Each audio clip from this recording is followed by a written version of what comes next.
Hi, this is Peter for The Movable Chef. Today I'd like to do a roundup of some knives that I bought with the intention of them being travel knives. The main distinction of most of these being that they have some sort of sheath or scabbard which would protect the other things in your bag if you toss them into the bag. So with that being the use case, I wanted to make sure that the sheath stayed on reasonably well. It was a positive fit, didn't slide off. This is a Kuhn Rikon. It comes from the Kalori line. It's a mini Santoku. Very, very sharp out of the package. I've not yet tried to sharpen any of these yet, so I can't give you the experience as to how well they sharpen after use. This is not a stainless blade as far as I can tell. It's some sort of carbon steel blade which has been coated with this corrosion resistant semi-non-stick surface. It's reasonably good knife. I do a separate review on this, which is also on the channel and will be shortly. This one was described as a Japanese paring knife. It comes with a wooden scabbard.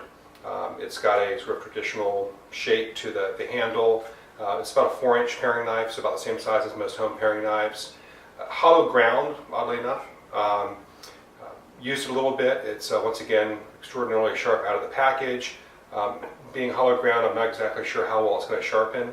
It does seem to be an Asian angle as opposed to a European angle. So once again, once I try sharpening these, I'll update the post at themovablechef.com and let you know how that goes.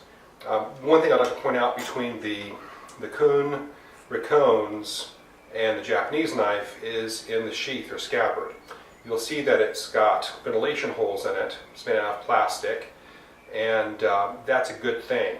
If you put this blade back in here while it's still wet or has some food on it, the ventilation holes would help prevent rust, would help prevent any sort of bacteria growth, and is better for the knife and better for you. Having said that, you shouldn't put it back in if it's not clean and dry, but you know, life happens. With the Japanese blade, for lack of a better name for it, it's got a bamboo, presumably a bamboo or some sort of softwood scabbard. This will absolutely trap moisture and bacteria. If you put this in and it's not completely dry and completely clean, you're going to end up with a problem because you can't really clean that out. It's a very thin opening. In terms of the paring knife styles from the Kuhn Rikon, these came as a part of a set. They're very inexpensive. I would not have purchased the bird's beak knife. I have no real use for one. I don't use one for home.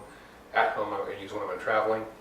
But nevertheless, they came as a pretty inexpensive set. This is also a 3-inch paring knife, so compared to my normal paring knife, you'll see it's about an inch shorter, much lighter. But once again, for something to throw in your bag to take with you on a trip, not a bad choice necessarily. It's just a little small, at least for my hands. And then finally, this is a knife I actually bought while traveling in France. It's an Opinel, which I wouldn't consider to be a travel cooking knife necessarily, but it's a fantastic picnic knife. It's great for throwing in your picnic basket. Once you open it, this metal ring turns, so it does lock the blade so it won't close on you when you're trying to use it. It's great for slicing fruit, cheese, whatever you might use in sort of a picnic knife fashion. It's a carbon steel blade, not stainless. That means it will discolor, and if you left it long enough, it would pit. Don't do that. It also means it takes an extraordinarily good edge and is easy to sharpen. I actually have sharpened this one many times, and it's a great little travel knife for picnicking, that sort of usage. I've also used it as a prep knife or paring knife on occasion, and it's fine for that. I'm not crazy about the wooden handle in that regard.